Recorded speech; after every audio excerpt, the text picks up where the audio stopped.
Mujer, madre, tierra, siembra recogida, dotada de mil dones, por principio sometida, humillada por los siglos, generaciones perdidas, cuántas vidas silenciadas que no han sido valoradas. Pata quebrada, en casa menos mal que ya no pasa, mujeres más valientes de lo que imaginaba. Busca tu camino, que nadie lo entorpezca, no mires hacia atrás, que la ilusión te mueva. Con todo lo aprendido, hoy de esta salimos. Que se escuche bien alto, que se escuche nuestro grito. Igualdad en el trabajo y responsabilidad. Compartir las tareas, decisiones a la par. Ser varón no te hace más, no más importante, tus acciones determinan cuánto es lo que vales. Mujeres somos fuertes, libres y valientes, todas somos hermanas. No tenemos puentes, dueñas de nuestro cuerpo.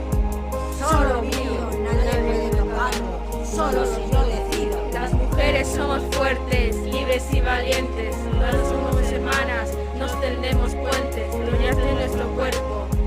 Solo mío, aquí tú no decides, no digas ni pío. Mujer, madre tierra, siembra recogida, dotada de mil dones, por principio sometida, humillada por los siglos en generaciones perdidas, cuántas vidas silenciadas que no han sido valoradas. Mujer, nací con fuerza, mi historia nadie lo inventa, con palabras sinceras escucha quien te lo cuenta. Crecimos vulneradas en derechos y el respeto, no siempre se nos guarda y es mi rabia la que suelto. Ya no tenemos vendas, nadie que nos venda, ojos abiertos ya, nuestra voz tenedla en cuenta. Nos queremos vivas, siempre sin una menos, cuando decimos no, no queremos oír más cuentos. Elegir por dónde voy y cómo visto. Sin miedo por las calles, eduquen a esos chicos.